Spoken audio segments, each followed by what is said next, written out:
Me, my wife, and the ministry, we have been able to help people in feeding them and giving them relief food. I feel like, yes, this is the core, what God wanted me to do in my life.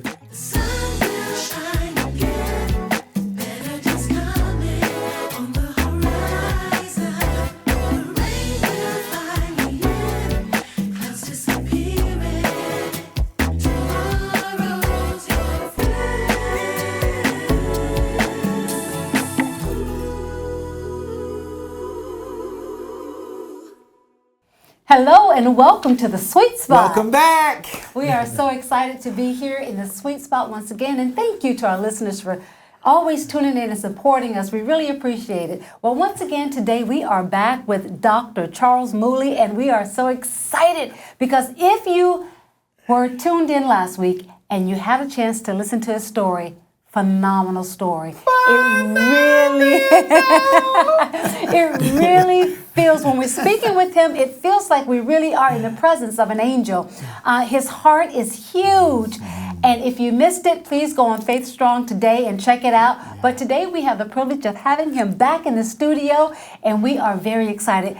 Dr. Mully, thank you once again for being here. Thank you for having me today. Thank you. So excited, so excited. And to our listeners, we absolutely want to thank you. But this for us is our gift to you. Absolutely. Being able to have Dr. Mully here today and you to hear the story and share in it. And if you didn't hear the last episode, please go back. And there is a movie about it. Yes, it's that good. And you can see the movie October 3rd, 4th, 5th in the U.S. and here in Canada, October 4th and 12th. Those are the dates. Those are special screenings. They're going to be in movies, in theaters. I think there's 67 theaters across Canada. Over 700. Yes, in the U.S. In the U.S. Absolutely. So it's at October 3rd, 4th, 5th. USA, October 4th, October 12th, here in Canada. I'm going. I don't know about you guys, but we will be in the theater, so thank you very much. All right, excellent. So Dr. Mully, last time we left off as you grew up as a 5-year-old kid who was abandoned by his parents before his 6th birthday, and then you found a way to survive. You, at 16 years old, were thinking about taking your own life, and then you had an invitation to come to church, and you gave your life to Christ that day, moved on then to Nairobi and found a job and an opportunity, got a new car, and saw your parents again, right? So where do we pick up, man? What happens next? One of the things that God continued to do is walking now with me. And this was after I started now doing business. You know, I bought the vehicle. Yes. And this vehicle, I thought, why should I have a vehicle driving rather than do something? And so I converted that vehicle to become a taxi. Okay. In Kenya, we call matatu. Matatu means three, only 3 shillings. Okay. Only 3 shillings. Okay. Matatu, taxi. Yes. And so I felt like, yes, it is time now to do work. And it's not like only enjoying driving my car. And then I quitted from job. Then I started doing matatu. And these matatus now, or these taxis, it was multiplied because as I worked hard and I kept on Christian music, I put on Christian music in the cassette. Yes. Jim Leaves, have you heard about Jim Leaves? Or Kita Davis, those many years, Charlie Pride. Yes. I was living. I was not living in this country, but I had access Right. to order, and I get it in Kenya. Wow. And so I played those music, and the people loved going with me. They loved my car, the way I gave them testimonies, and the way I played the music, very good. And my car was very clean. And then I bought now more vehicles. I had more people than I could really hold on them.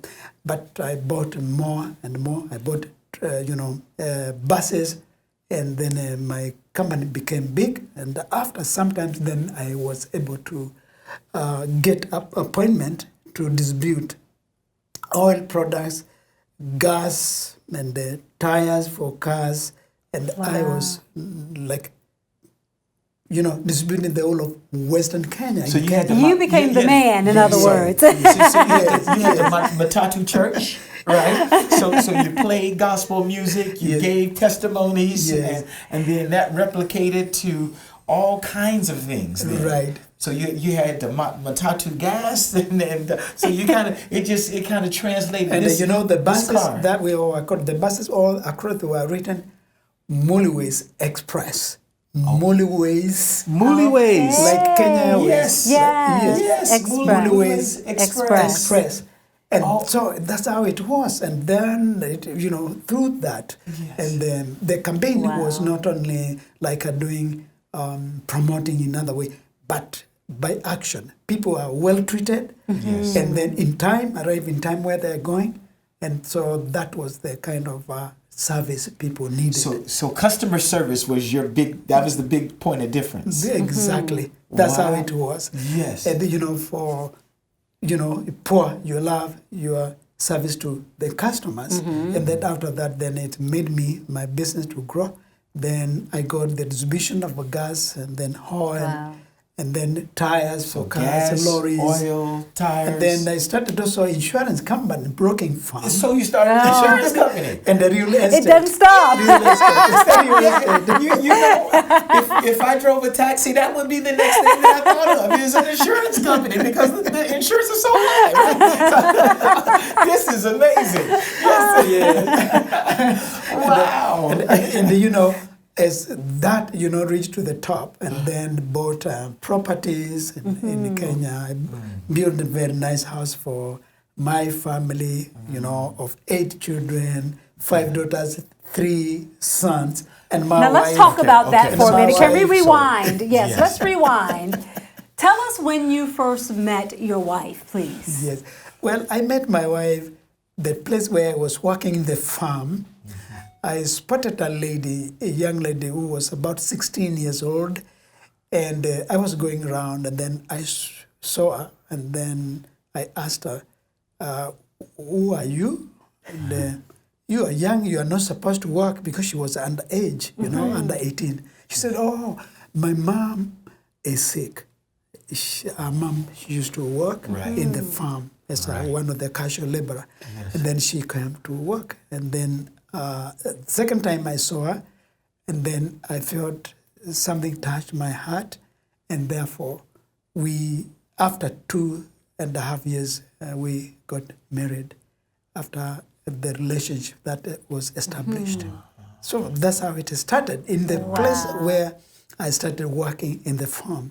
So the first time, right, you saw that she was too young, and you asked her why was she there. But did you think she was cute too? Well, just wondering. You said the second time she touched your heart. I'm just wondering if the first time she might have touched it too. Yeah, she really touched my heart. Okay. And then you see, you take a step of faith. That's right. And one thing is that I was afraid of ladies. Oh, okay. I never had what we call confidence as a man because of the poverty, and the way I grew. And so I didn't have that kind of confidence. But through when I spoke to her, and she was bold enough to respond to me. And I felt that she was the right woman in my life. And then we started a relationship, and God made it possible for her to get married. Yeah, so that's how it started. Beautiful. Wow. And you said that you guys had 8 children. Yeah, 8 Baliko children. Mama Esther and Daddy Mully. 8 kids.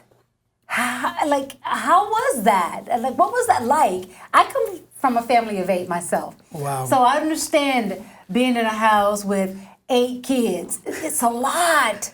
Yes, it is a lot, but I never felt like that they were a lot because I love children, and so even 8 was not enough. But time came for us to say, okay, let's stop there.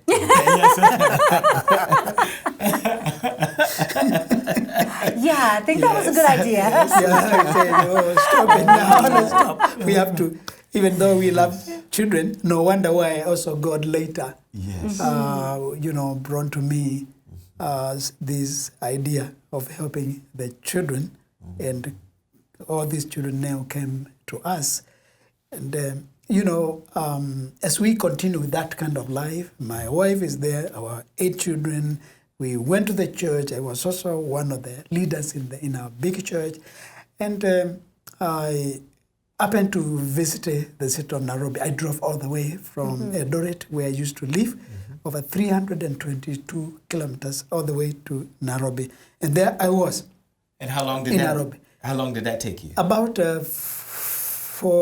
about the same amount of days. Almost 4.5 Same years. as Something there.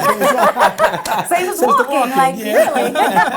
Yes, 322 kilometers in Nairobi. Then found street boys. Yes. And these street boys surrounded me. So let's back up a little bit. So we need to have the proper entrance to this part of the story. Absolutely. So you had this magnificent success in business after starting at $1 a month, right? You grow to Mully Way Express, Mully Expressways, yes. Mully Ways Express, Yes. and all of this great success. And then what happened?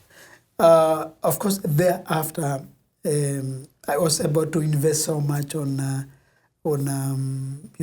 properties and made the proper investment houses, and I could also give also money for people who want to buy like cars, or you want to buy something, I would really give. So it was a good time for me. Now, having known really have gone on a high level, so that's how I was, and being respected in our country, Kenya, for the kind of business that I was doing and many other things. So that's why I was saying, now having driven to Nairobi to do business, and then found the street boys as I was looking for parking. And this parking now, I thought, wow, this is so many of them, and they want money. I didn't give them anything, and they demanded for me to give them. I said, no, why should I give you money? When I went to the place, a place known as Nyayo House, it's just next to the immigration office those days, and then came back after 30 minutes, having completed my business assignment, found my car was not there. I had the keys, but the car was nowhere. So I got a big shock of my life. I reported this matter to the police station, and even today I've never heard about that vehicle. Wow. It was way back in the year 1986, April. 1986, April. And therefore, that one now gave me like, what am I going to do? I was so much worried. Why? I was reminded of my own time when I was young. I had forgotten. I had really forgotten about me, young, and the problem that I encountered. And then when I saw children crying in the slum, in the street, mothers carrying children, I saw my face in their faces. And then I said, God, I wish even I gave the money to those boys. I felt guilty because I did not respond to them. And after some years, 3 years, 1986 to 1989, November 17th, is when now I could not work anymore. And I became so hopeless. I became like, weak. And I did not know exactly what it was, but in my mind was fear. I had a lot of fear. What would happen to me? I felt like I'm dying. You know, there was so mixed feeling. And therefore, I took my car. I spoke to my own secretary, two of them. I told them, I am going home to rest, and I have my wife take me to hospital. I'm not feeling well. And when I took the vehicle, I drove all the way. In my mind, I was going home 5 kilometers only. Right. But in another different senses, I drove 35 kilometers away from the town or city of Eldoret. And then I started crying and I asked God, why? What do you want me to do? Tell me now. So 4 hours I was in the car. Through that, and I was crying and cried, but through the power of the Holy Spirit, God spoke to me and convicted me that what He was saying, it is me. Money number 2, and my family number 3. And so number 1, me, leave everything, because people would ask me, why can't you give money and then you continue with the business? So that's the difference, because I was called from that day, 17th November 1989. And so I did, when it was revealed to me, I drove all the way to my house, and I found my wife was going to the market around 3 o'clock. I remember when I was in the car 4 hours, I was only crying and crying and crying and said, God, you brought me up. Wow. You created me. You gave me all this. And now I have all the wealth, but do what you want. And when I said yes, yes, Lord, I got the greatest joy in my heart. I started singing and I drove all the way to my house. Wow. I found my wife. She was ready to go to the market. She went. She asked me first before she left to go to the market, why are you here at this time? 3 o'clock? I usually normally come at 6 o'clock or 7 o'clock in the evening. And so I said, I have a good story. In the evening, after she cooked supper, I said, I have the good story is, after we had finished, I will never work I will never work for money. I will give all my possession. I will give everything, and then I will only follow and become the father to the fatherless and help them and equip them become self-reliant.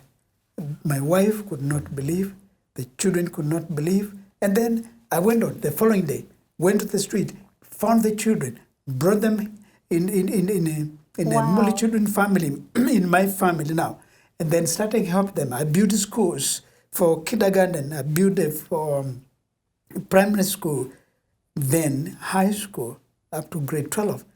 Vocational training, I kept on. I built a college, and then started now speaking to them about the love of God. I went to the street where there was nobody who could attempt to go because of police at night, because of robbers, and you being able to be confused to be a gang leader in the street at night, so nobody. I remember my friends, everybody rejected me. They never wanted to hear what I wanted to do, and it was a big sorrow for all my friends, and they stopped coming, and they never helped me. The church kicked me off from the church, and then I said, I'll follow that, because they felt like I'm mad, I'm crazy. Yeah, what are you doing? You know, all these questions. So after that, then I went on to establish this ministry, and my joy is that over 12,000, you can't believe, 12,000 boys and girls who have gone through the program. Wow. And it does not end there. They are doctors, they are lawyers, engineers, farmers, mothers and fathers. They are also community development workers, social workers. And so it's a great investment. And when I look back to where I came from and the wealth that I had, and I surrendered it to the Lord by helping these needy children, needy people, and even the work in the community that me, my wife, and the ministry, we have been able to help people in feeding them and giving them relief food. I feel like, yes, this is the core, what God wanted me to do in my life. That does not stop there. Then I continue to bring what you call climate change, and in our farm, which is about 500 acres, and I started planting trees. We have planted over 5.8 trees, 5.8 million trees over the years. Wow. Over the years. And developed... The math on that, how do you get to 5.8 million trees? Like, wow. And you know, where we live, it does not rain. It is a very dry. It is semi-arid. And then so through planting these trees, it's changed the whole place with micro climate, and it is really known. And people come from anywhere, from South Africa, from Zambia, from everywhere, they come to see, because it has become a model.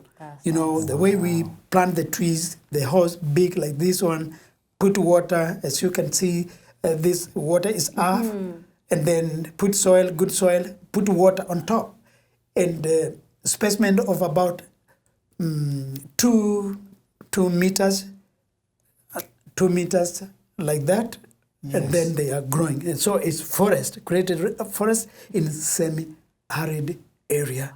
So that one, and the gospel of the Lord Jesus Christ being spread all over the country, and many people coming to know him through testimony of the children. And therefore, what we are doing now is putting this one now to the people, and through the movie, that people will know the power of forgiveness, the power of love, and the power of faith, that you have power in God, and then you do what is right. What is it that you can get? It is transformation of lives. And these people, these young people, will transform many, many people, not only in Africa, but all over the world. As here, we have 3 of them who are here. In Germany, we have 6 girls who are studying, and they have just finished their studies. They are working medicine as well as nurses. We have also in USA one of the young men who was just completed also doing engineering, motor engineering, and so forth. So this will go along, and I pray that God will touch the people's hearts to understand the power of forgiving, that people can forgive each other, a wife and a husband, children and fathers. This world, we can make it better when we have that heart of forgiveness, and God loves it. The blessing can come where there is peace, and the peace is also through forgiving one another and forget and move forward. And so these children have come from out of, out of place, from the street, from everywhere, but they behave so well. They are becoming the changers, the transformers, because we have been able to counsel them, to love them, And something that I also wanted to say is about moral values, about how do you treat other people? How do you treat your own family? What about your neighbor? Who's your neighbor? And what about in the country that we need to unite? Yes. And then again, working hard, because nothing that comes out of nothing. Right. Train these people, they will change our future generation. I saw a clip where you went into the slums of Nairobi. You heard about this family that was having a hard time. This mom had 5 kids. And they showed you going to visit this family because you wanted to help. Right. And she chose for you. You asked her the question, which one would you like for me to take? Because I will take one. And she chose her youngest son and said, I'm going to choose. And it broke her heart. Like, I was in tears when I was watching this. It broke her heart to give him to you. But she knew if she did that she said, he'll come back and he'll be able to help our family get out of poverty. And that's what you've been doing. You've changed the lives of not just kids, but families. So many families. It's like you really are God sent. You're an angel, like I said. I think the angel is Jesus. Right. And so just only using me and listen to me, the obedience, when you obey, then God can use you in a mighty way. Amen. And as I said earlier on, the mission that I have for the children in Africa, in the world, here in Canada, USA, is about, help them and create that opportunity of them being able to say, yes, even me, I can. And as the Bible says that I can do all things through Christ who strengthens me, then anybody can do it. Not only Charles Mully, but everybody, each one of us, we have responsibility to care for our generation, our present generation, as well as our future generation. And all together, we can do a difference. Now, Dr. Mully, we have referred to you as an angel, and I know you want to be careful about that. We don't want to blaspheme, right? As you say, you're a man. But for me, one of the boldest scriptures in the Bible is when I believe it's the Apostle Paul says, "Follow me as I follow Christ." Right? And so to be bold enough to say that I am going to be a strong enough image of Christ that you can follow me, right, as I follow him, right, is for me one of the most impactful scriptures. And when I look at you, you wouldn't say it, but if I was going to show someone that says, well, how does that scripture make sense today? Is, Paul wrote all these books in the New Testament. I could point to you and without knowing all the details, I would say this, this gentleman right here, Dr. Charles Mully, is someone who has been obedient to Christ. Because to heed that call, right? When God says, "Hey, let's turn away from all of the wealth and all," you've seen that now, but this is what your real purpose is, right? And to take in 12,000 kids, put them through the program, and now currently you have another 3,567 kids. Is that the right number? Yeah, the number is 3,256. Okay, yes. So 3,256. Yeah, unbelievable. Unbelievable. But what makes it amazing is that almost everyone would say over 3,000 kids. Yeah. Or they would say 3,200 kids. Or they would say over 3,200 kids. You said 3,256 kids. Yes. Number. It's the number. Yeah, always I have to know so that when I pray, you know your children. Yeah, I know my children by name. Even though nowadays, over the last 5 years, really, I don't know their names, all of them. But I used to know all of them. Right. I used to call them by name. But nowadays, it's like I'm getting not really old. If I say people will laugh at me. And then they will laugh at me. Yes. Einstein says, never remember that which is already written down. Right? So somebody's written it down somewhere. So we don't have to remember it anymore. Yes. So I was saying that I love the movie when it be launched, as you said, on 4th and the 12th of October in this country, Canada. That people had really ask people to come and see the movie. And then this movie, which is in Mully movie.ca. Yes. It's you'll never regret. You learn something. You learn about the power of forgiveness. You learn about faith. You learn about love and passion and how to help the poor. And this is very good. And I want to invite each and everybody to come and watch the movie. I would like also to see that God is given honor and the glory, and that and the people, others will join and do likewise, like being able to take some of these children here in this country. There are so many children who are suffering. They need to be adopted, foster family. People need to give toward that. There are also other organizations such as Focus on the Family, and also Mully Children Family here in Canada, Mully Children Family Canada.org. We are really crusading for the children to be adopted, as well as also to help those who come from the street. And so that is my story, and that is my story. That's my prayer, that we be mindful of these young people and help them to live and change our present generation, so that when we look to the future generation, it will be a generation of difference.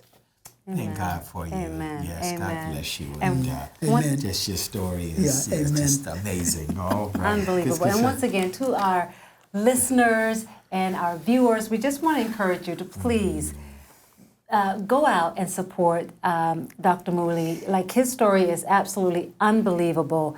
And if you are able to go and see the movie, over 700 theaters in the U.S. on October 3rd, 4th, and 5th, and across Canada, over 67 theaters, October 4th and October 12th. Please go and support. Dr. Mully, we just want to say thank you. We just really want to say thank you. Thank you for blessing us and for being here in this sweet spot. Thank you, brother. Yes, and if I could share, there's a quote that I like to share at the end of our shows, and sometimes, and today I think it's very appropriate. It's by Edward Everett, and it says, "I am only one, but I am one. I cannot do everything, but I can do something. And what I can do, I ought to do. And what I ought to do, by the grace of God, I will do." And that's you, Dr. Mully. We want to say thank you so much and bless you. Thank you for our listeners for tuning in. Thank you. Thank you so much for having me. Thank you. Yes, I'm really love to be with you. You helped us hit our sweet spot.